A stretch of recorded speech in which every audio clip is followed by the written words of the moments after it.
Welcome to New Zealand's South Island for one of the first long-distance triathlons of the international season.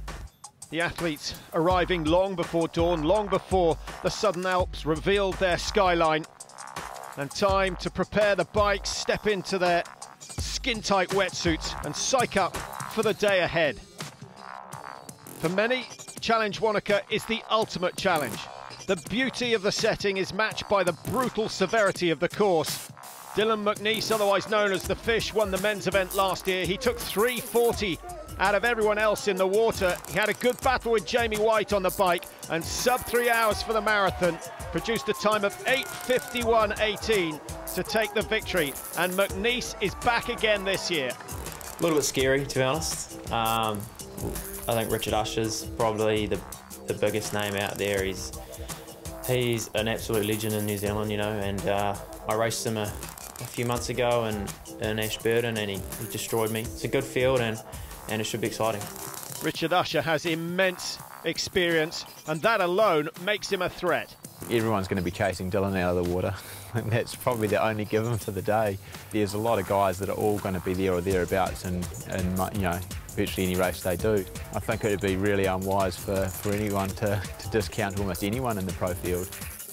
Brian Rhodes, Dougal Allen, Matt Burgess would all agree with that last statement. In the women's event, well, Gina Crawford has been the outstanding athlete. 5 times she's won here in Wanaka. She is the queen of Wanaka. Is she unbeatable?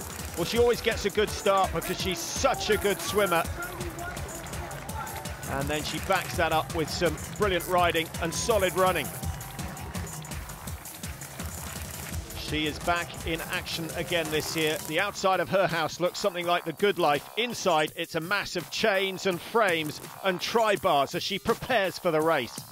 I'm really looking forward to getting back into it, but also nervous as well. I'm always nervous with my first Ironman. I think you could train for years and still not think you're ready to do the distance. It's something that, I mean, I've done, I don't know, 25, 30 Ironmans, and you never get used to that distance. So I'm always nervous about racing. One woman who might make her nervous is Candice Hammond, who finished second last year, beating Jo Lawn in a sprint finish at the end of a 3:09.43 marathon. That was very impressive, but she lost a lot of time in the water, 7 minutes to Crawford. She lost 15 minutes on the bike and ended up 19 minutes 52nd off the winner's time. Hammond, though, is well aware of Crawford's #1 strength. Gina Crawford. She doesn't really have any weaknesses. You know, she's a good swimmer, she's a good cyclist, she's a good runner, and when you're up against someone who's very consistent, it's quite hard, yeah, because you have to become exceptional at something else. It could be some close racing, but this course is very tough, and it could also separate us quite a bit, just depending on how people handle the course. The word is that Hammond is biking better and running much better than last year, but she'll have to limit the damage done in the 3.8-kilometre swim in Lake Wanaka if she wants to be competitive. That's followed by 180 kilometres on the bike, 2 loops, windy flats, mountain roads, and a lot of tarmac to cover. And then finally, 42.2 kilometres on foot, a marathon, and the only easy bit is the last 50 metres on the red carpet, if you get that far. So with such massive distances, there's no option but an early start. The pro men and women going together. Mcneese wears 1, Williams 2 for the men. Richard Usher wears 3. And watch out for De Phillips as well in 4. In the women's, Crawford wearing number 50, Hammond number 51, Simone Meyer, formerly from Austria, 52. And then Carrie Lester, number 53, all of them with a chance of winning here today. Dylan Mcneese setting the pace early on as expected and stringing out the field. He swam 47.56 last year, and he's certainly going no slower than that. The question is, will the Ushers of this world and Dougal Allen and Matt Burgess be able to hang on? The age groupers get underway, 5 minutes behind the pros. Many of them doing the half-distance course, but a brave few going the whole way today. The Southern Alps in the background, this regarded as the most spectacular triathlon in the world. Mcneese on form, that long reach forward and the long glide. The chasing group with Ben Logan, Brian Rhodes in there, Matt Burgess going well, and Jaroslav Kovacic from Slovenia. A great start from him. But Mcneese showing the rest of the field how to swim, as is so often the case. 2:54, the margin already in the water, and Mcneese just getting further and further ahead. He does a lot of training here, lives in Christchurch, but it's only a couple of hours drive to this beautiful setting. Swim is my strength. I need to use it. It's what gives me my difference and gives me the lead that you know, motivates me to hold on to. So for me, if I don't use it, I don't feel like I have a chance of winning. But if I do, then it gives me that good feeling. The key is not to read too much into it. You know, I might have 1 minute, I might have 6 minutes, but the most important thing is to back the good swim up with a good ride. The ride's 180 kilometres, it's a long way, lots can happen.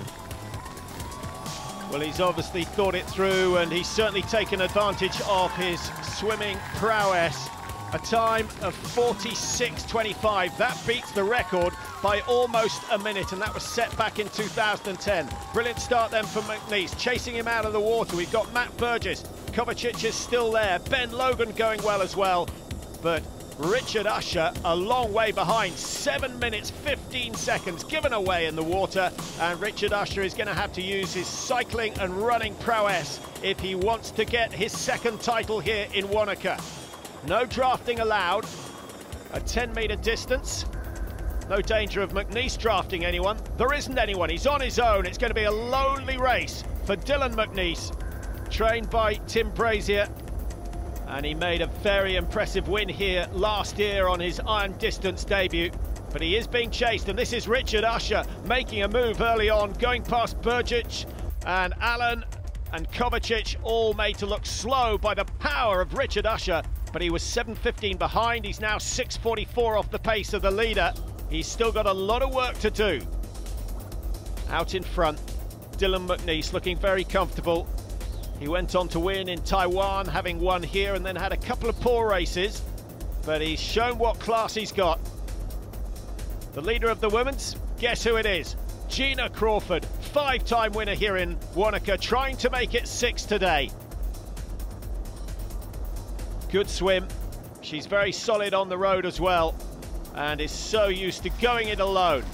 This year being chased by Carrie Lester, who's had a good start, 3:31 behind. A couple of turning points in the cycle race, dead turns as they call them, and Lester just taking it very, very steady. Lester 57.16 in the water compared to Gina Crawford's 53.20. Now here comes Candice Hammond. I think the specialists would criticise the bobbing of the body, but no one would criticise the work rate. 3:40 behind, she came out of the water a massive 10 minutes 30 off the lead of Crawford, so she's already done a lot of damage in the first 80 kilometres. The age groupers spreading out, all looking for a little bit of clean water, calm waters in Wanaka Lake today. There are relays, there are sprints, there are half distances, and some big names involved in the half distance race. Here's 53-year-old Scot Molina, who was the Ironman World Champion and going very nicely, still passionate about the sport. The progression of the sport was, in the United States, was very quick. It went from nothing in 1980 to unbelievably popular across the whole country in 84, 85.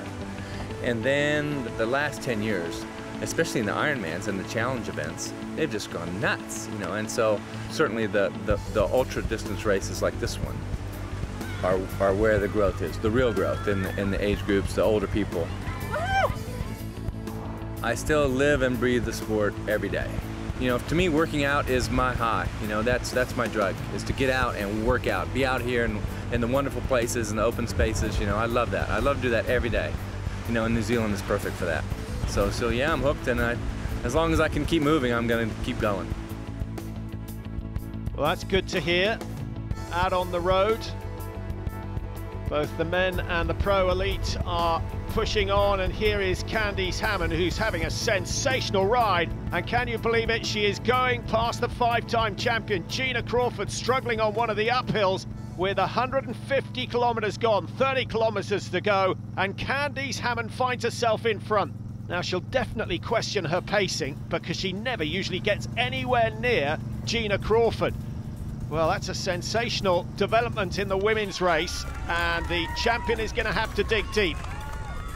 Here comes Dylan Mcneese into T2. First onto the bike, he's going to be first off the bike, and now just 42.2 kilometres to run to try and secure his second win, and he'd be the first man to have back-to-back victories. Chasing him hard, slightly surprisingly, this is Matt Burgess, and we're expecting Richard Usher to come in second place, but Burgess has had a fantastic ride, 4:52 to hold off Richard Usher, who comes in third. 9:15 the margin between Mcneese and Usher.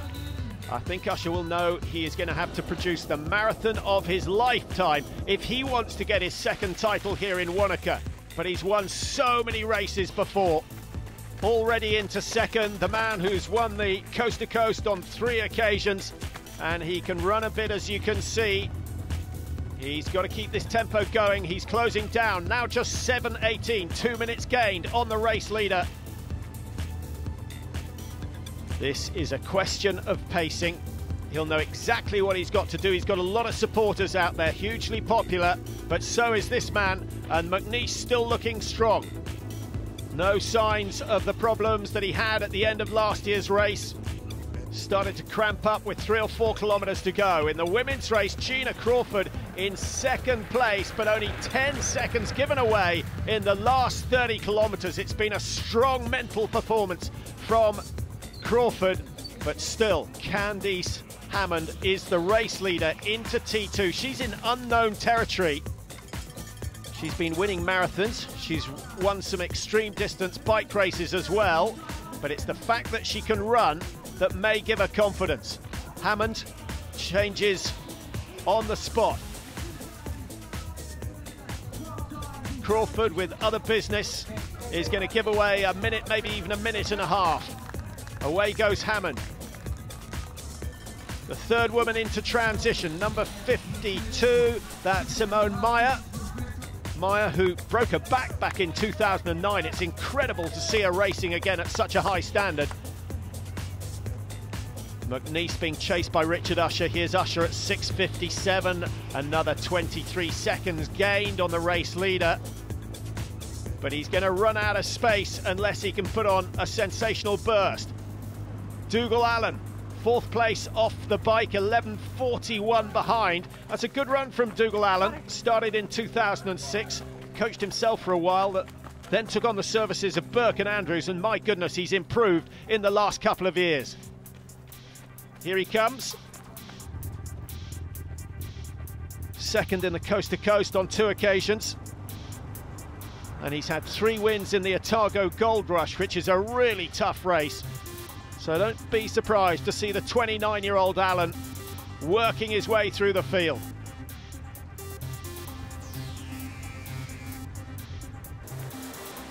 Richard Usher, 6:52 behind, a man who started his career as a freestyle skier, represented New Zealand in the '98 Winter Olympics as a mogul skier. But ever since he switched to adventure racing, he's never looked back. But even with his prowess, he is not gaining at the moment on Dylan Mcneese. A little check of the watch to see what pace he's running. He ran 2:59.59 last year to take the win. That was a massive confidence booster. From there, I went straight to Europe and had a crash in my first race, and it kind of set me off on the wrong foot. I had challenged Roth, the biggest of the challenge races, only 5 weeks after that crash, and I struggled to get back on top of training, and great experience in Roth, but not a great race. I'd love to go back and have a good one there. And then I had one more in just out of Amsterdam, and I got sick the week of that, so kind of went from a double high down to a double low, and that's racing. That's all part of it, and I learned a lot of lessons last year, and I think I'll definitely be better for them this year. Well, he started brilliantly this year. 1.5 minutes gained in the water on last year's time. He was 7 minutes quicker on the bike over the 180 kilometres. Has he got the pacing right? Can he go sub 3 hours for this final marathon? And he'll need a sub 3 hour marathon to hold off Richard Usher, who is on the charge.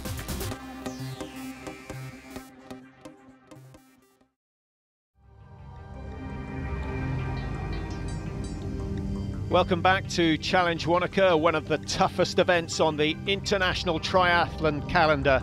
A stunning setting, beautiful conditions, and the race very much in development. An early swim from Dylan Mcneese, setting a record time out of the water, and he's followed that up with a very impressive bike ride of 4 hours 51 for the 180 kilometres. Into T2 with a lead of 6 minutes over the rest of the field. Here's the man in second place, Richard Usher, who went in a T2 in third place. He's gaining time, he's got to within 6 minutes of the race lead, but he's running out of land. He could well find himself as the runner-up this year, because Dylan Mcneese is still going very strong.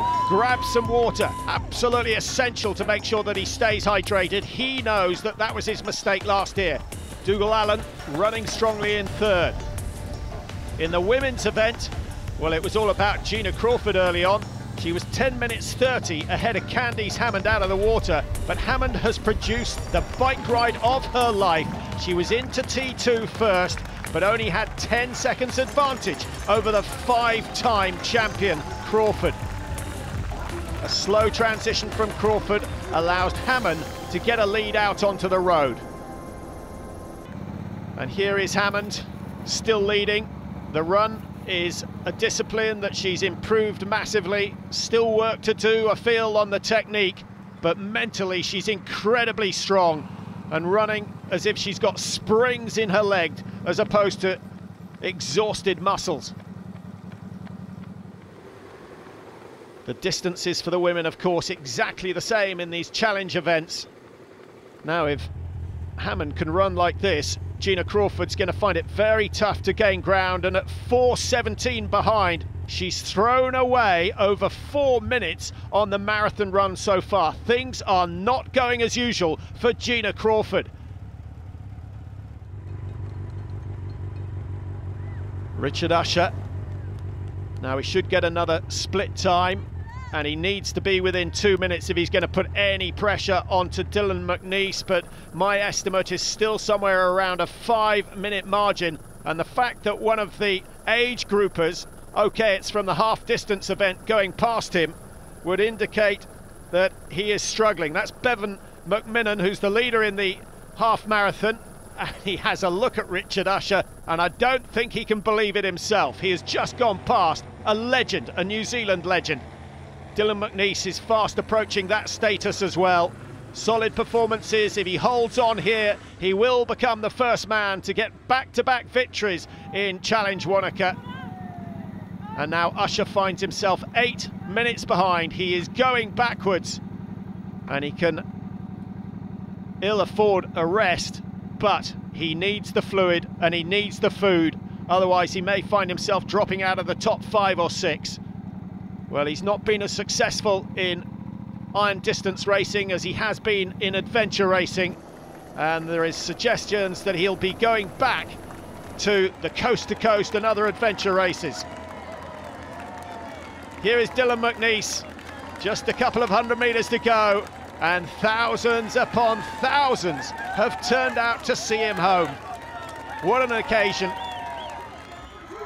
And every athlete comments on the quality of the support and the generosity of the supporters here in Wanaka.